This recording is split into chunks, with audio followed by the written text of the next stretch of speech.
Então, gente, voltando e falando sobre o registro de ponto por exceção, foi algo trazido em 2019, tá, gente?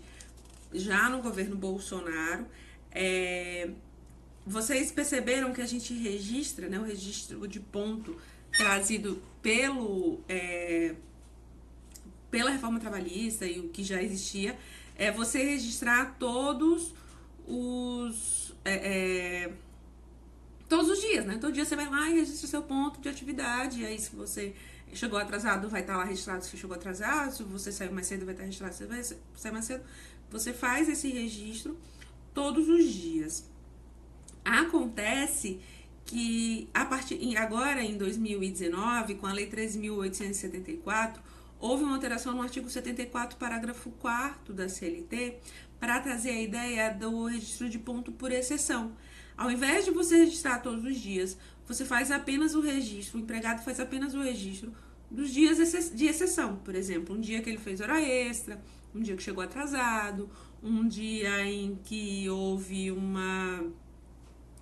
algum afastamento, alguma coisa do tipo. Então, se registra as exceções e não todo toda a jornada como é feito normalmente.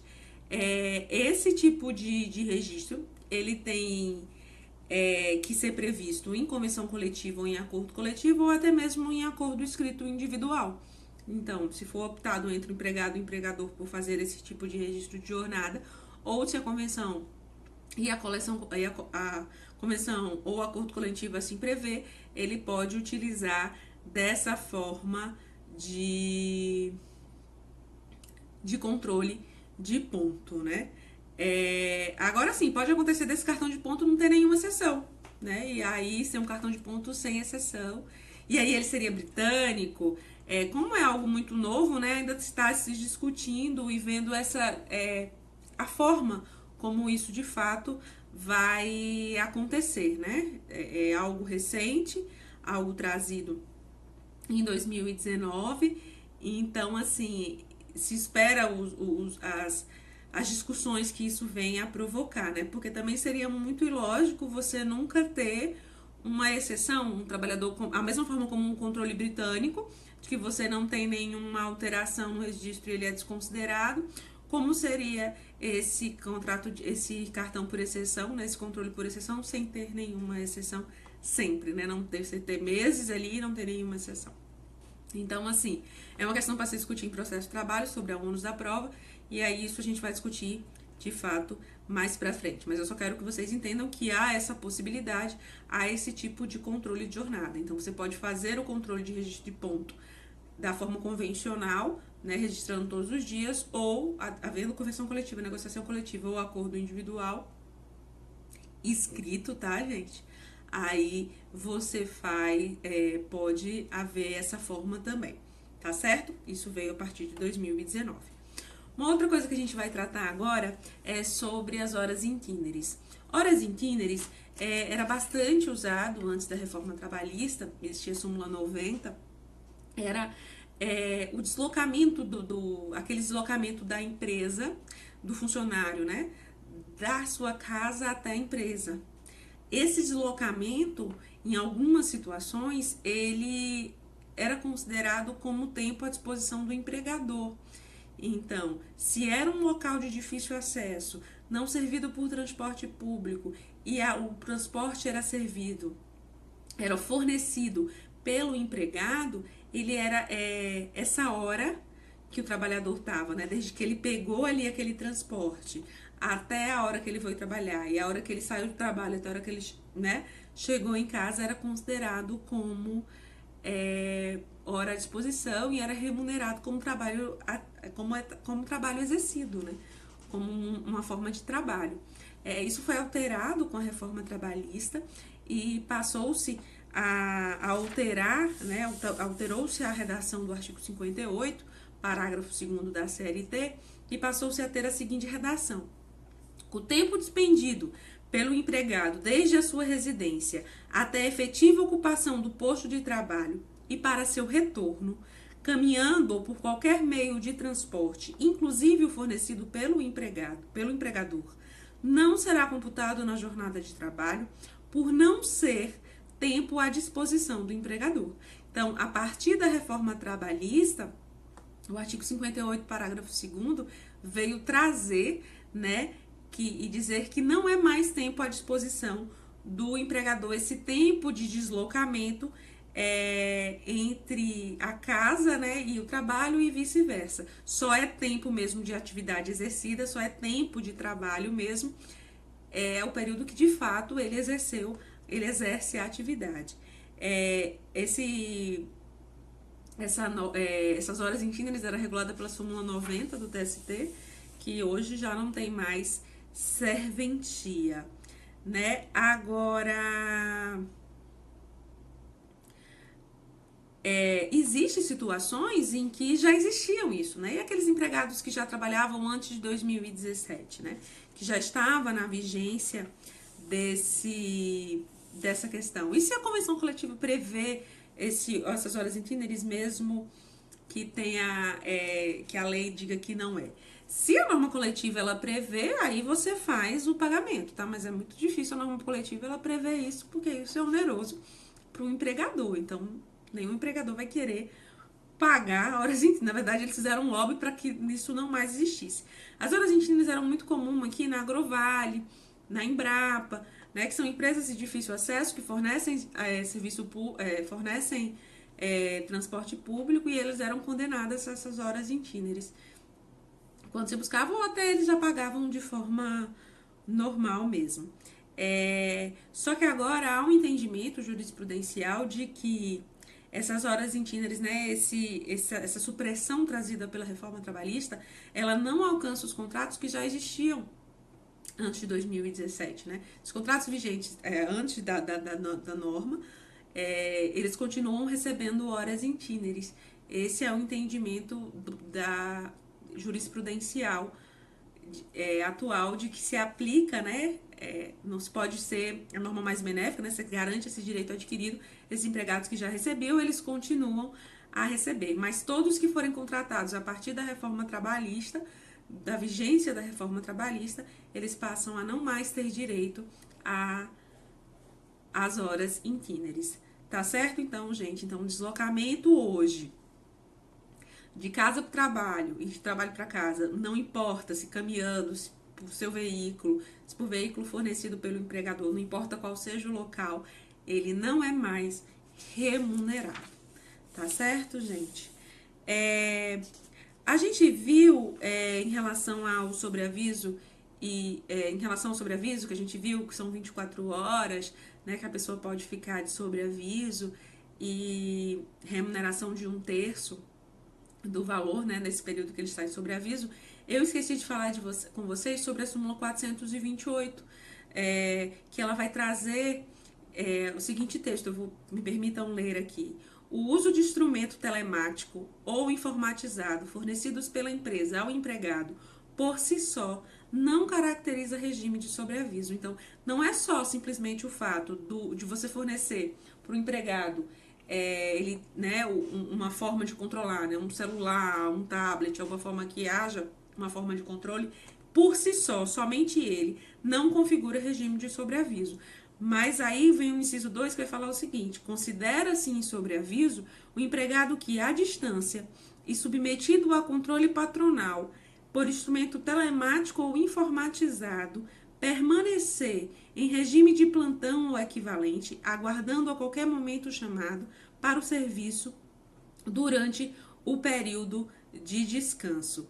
Então, vai configurar, né, esses empregados, se durante esse plantão ele tiver essa configuração de estar ali chamando, tiver esse tipo de controle, né, que mesmo à distância ele tem esse controle patronal, aí sim, ele vai ser considerado em sobreaviso. E vocês lembram, como eu disse, em sobreaviso, enquanto ele não está efetivamente trabalhando, né, está só em sobreaviso, ele não recebe adicional de periculosidade, nem adicional de insalubridade.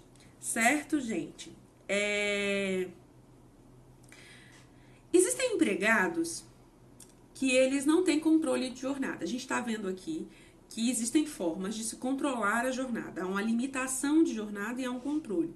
O empregado ele tem que trabalhar, conforme a Constituição Federal, 8 horas diárias e 44 horas semanais. Né? Passado isso, passa-se a ser hora extra. Mas existem empregados, e aí você faz esse controle, né, para saber dessas 8 horas e 44 semanais, existem essas formas de controle, né, esse registro de ponto, esses pontos para os servidores, para as empresas que têm mais de 20 funcionários. Então, são formas de você fazer esse controle de jornada e limitar o número de horas que esse empregado trabalha, porque se ele trabalhar acima disso, ele vai passar a ter direito a horas extras. No entanto, existem alguns empregados, existem algumas funções em que não há essa limitação de jornada, ele não tem esse controle de jornada. Então, que se passar de 8 horas e 44 horas semanais, ele vai não ter direito à hora extra, ou adicional noturno, esse tipo de coisa. Intervalo, ele não tem esse controle, ele não tem que ter 1 hora de intervalo, ele não tem adicional noturno, ele não há um controle efetivo de que ele tenha que trabalhar 8 horas diárias e 44 semanais, e se for acima disso, ele vai receber horas extras. Esses empregados, eles são trazidos no artigo 62 da CLT. Foi incluído um novo tipo com a reforma trabalhista, que é o teletrabalhador. O teletrabalho está super na moda agora por conta da pandemia.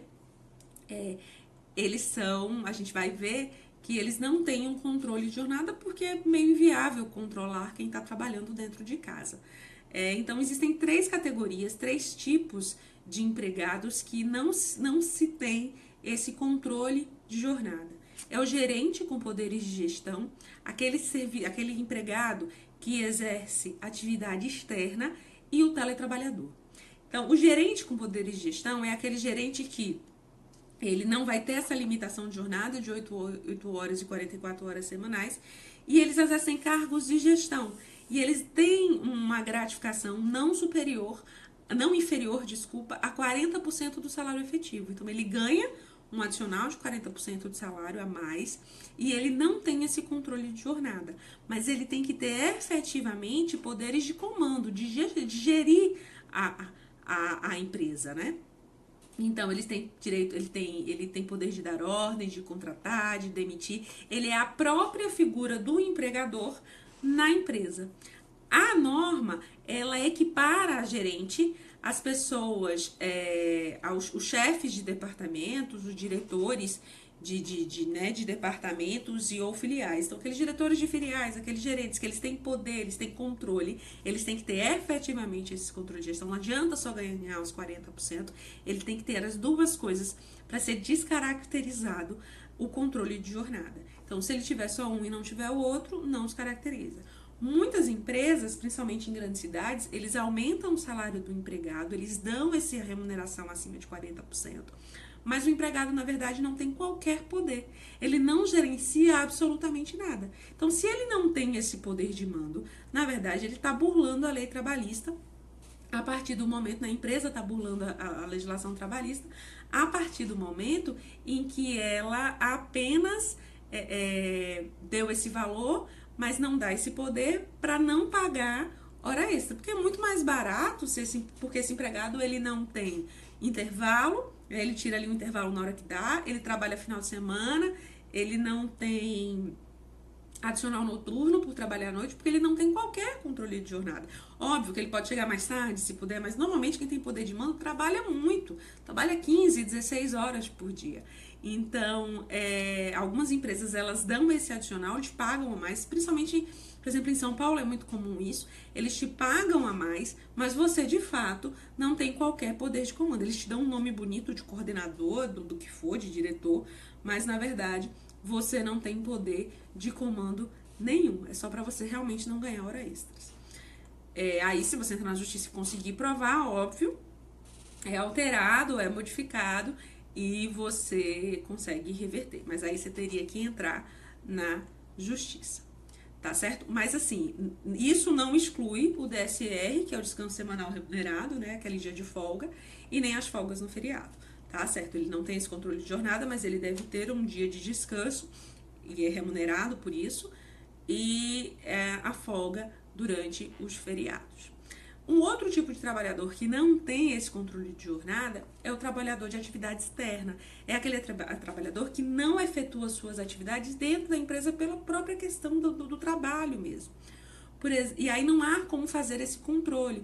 Por exemplo, um vendedor viajante, aquele cara que fica viajando, vendendo alguma coisa da empresa, que você não tem como controlar os horários dele, né? Que horas ele vai estar em um lugar, que horas ele vai estar em outro. Como não há esse controle, normalmente essas pessoas ganham até um pouco mais por isso, mas como não há esse controle, como não tem como você fazer o controle, então vai ter dias que ele vai trabalhar mais, vai ter dias que ele vai trabalhar menos, ele não tem essa limitação de jornada e também não recebe hora extra, não tem essa questão do intervalo, não tem esse controle para saber se ele está trabalhando de noite, se ele está trabalhando de dia. Então, não há um controle de jornada para aquelas pessoas que trabalham em atividade externa. Por exemplo, alguém que está fazendo uma pesquisa e está no meio do mato e você não tem como controlar também. Porque se você tiver formas de fazer esse controle, aí você descaracteriza, né? A empresa pode colocar isso, mas você pode conseguir descaracterizar. E é necessário para aquelas pessoas que trabalhem com atividade externa, que esteja na carteira de trabalho, que a gente chama de CTPS, tá, gente? Que é Carteira de Trabalho e Previdência Social. Que esteja anotado lá nas folhinhas, dizendo que ele exerce atividade externa e por isso ele não tem controle de jornada, tá? Vendedor, aí você põe lá nas anotações gerais de que é um vendedor de atividade externa e por isso não há controle de jornada. É necessário que tenha essa anotação, tá certo? Um exemplo clássico que a gente dava antes de 2015 eram os motoristas. Porque os motoristas, caminhoneiros, vamos pensar nos caminhoneiros, a gente não tinha como dizer quantas horas ele trabalhou, né? Porque não tinha esse controle. Óbvio, algumas pessoas conseguiam controlar porque era rastreável. Aí tinha essa discussão na justiça, né? Era rastreável, então ele tinha esse poder, ficava ligando para saber se ele chegou, para saber se ele trabalhou, tal. Então existia esse controle. Mas normalmente o motorista ele não tinha esse controle de jornada. Então, como ele não tinha esse controle de jornada, ele era atividade externa. No entanto, em 2015 houve uma alteração trazendo essa limitação de jornada para o motorista. O motorista, a partir da lei de 2015, a 12.619, a de 2012. Mas em 2015 houve outras alterações. Falando sobre algumas questões do motorista. Então, a gente tem duas normas, uma de 2012, que é a 12.619, e uma de 2015, que é a 13.103, que fala sobre os motoristas. Então, a partir dessas alterações legislativas, os motoristas passaram a ter controle de jornada. Então, hoje, os motoristas profissionais, os caminhoneiros, eles têm que fazer uma jornada de 8 horas diárias, podendo ser prorrogada por até 2 horas, e essas 2 horas elas são consideradas horas extras, ou até mesmo por 4 horas. Ou seja, ele pode trabalhar até 12 horas, desde que tenha previsão em norma coletiva. Então, hoje, eles têm que ter esse controle de jornada. E aí é por isso que você vê caminhoneiro dormindo em lugares, eles têm que parar, tudo mais. E aí como é que faz esse controle? Faz pelo tacógrafo, muitos desses caminhões, eles são rastreáveis, então você consegue ver se ele tá rodando, se ele tá parado.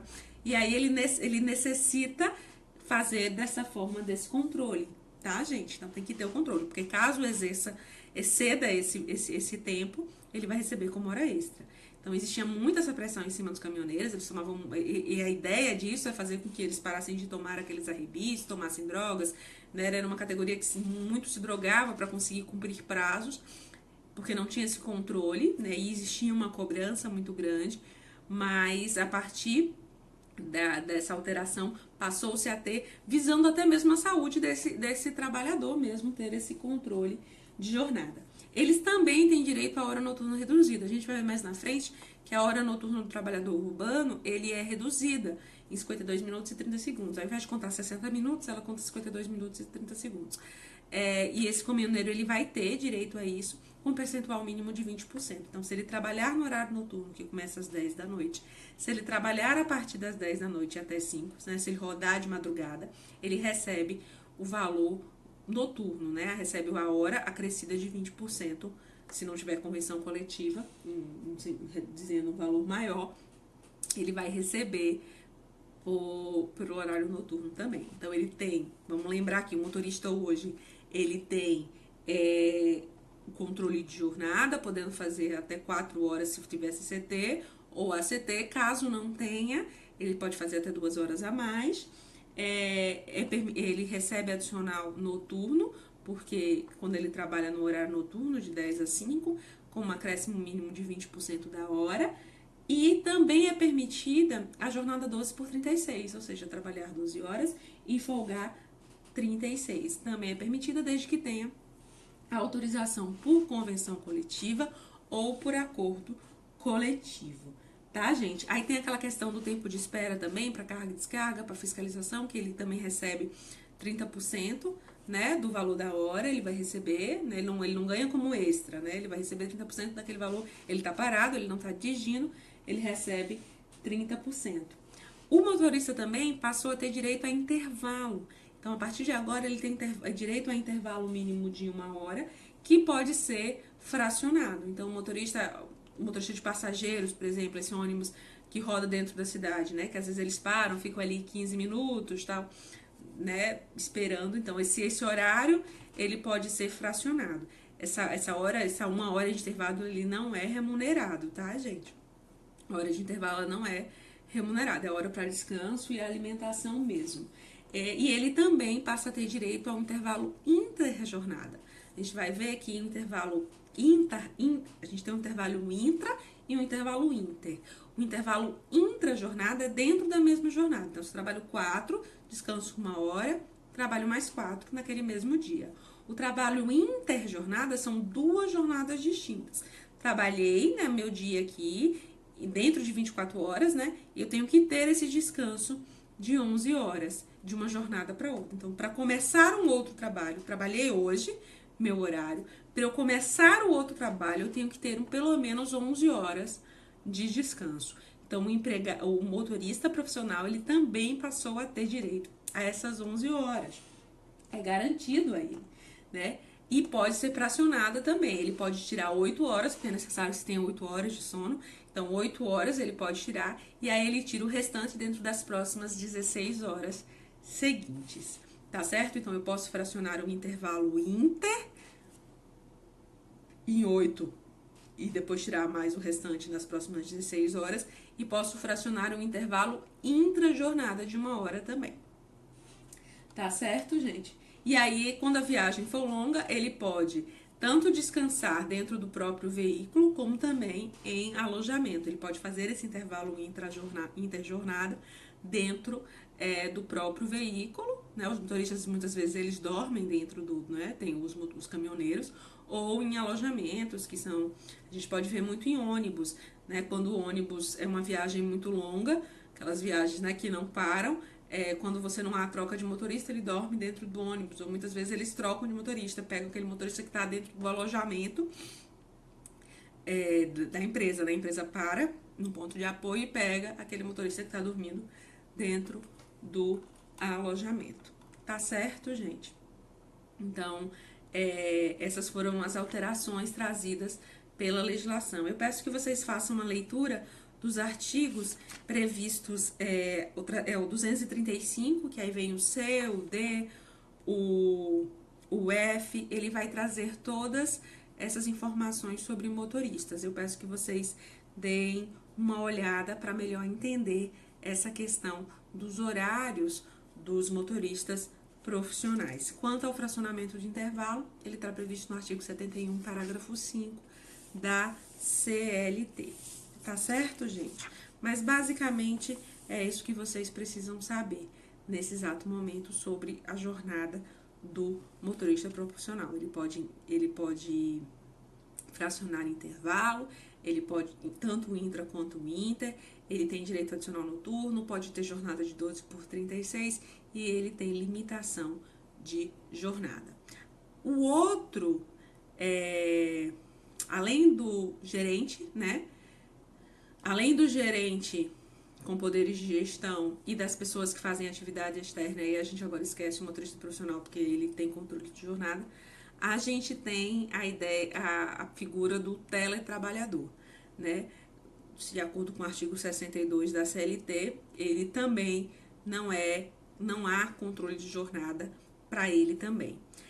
O teletrabalho ele foi introduzido com a reforma trabalhista em 2017. Até então não se tinha a figura do teletrabalho, existia a ideia do trabalho à distância, uma forma de trabalho à distância, mas não havia tipos, não havia um regulamento, não havia uma forma específica.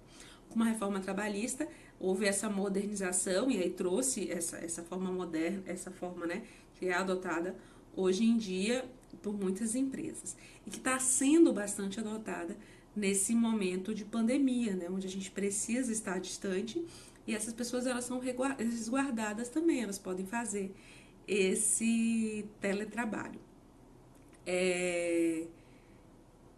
É necessário, por teletrabalho, ele é previsto no artigo, a partir do artigo 75A, B, C, ele vai se seguindo, né, na legislação trabalhista, na CLT. Ele foi inserido pela reforma trabalhista e ele traz algumas informações a respeito do teletrabalho. E ele traz um conceito quando ele vai dizer o seguinte: considera-se teletrabalho a prestação de serviço predominantemente fora das dependências do empregador, com a utilização de tecnologia de informação e de comunicação que, por sua natureza, não se constituem como trabalho externo. Então, o teletrabalho é a prestação de serviço preponderantemente fora das dependências do empregador e se utiliza-se de tecnologias, né, de comunicação que, por sua natureza, não se considera como trabalho externo. Ele vai trabalhar dentro de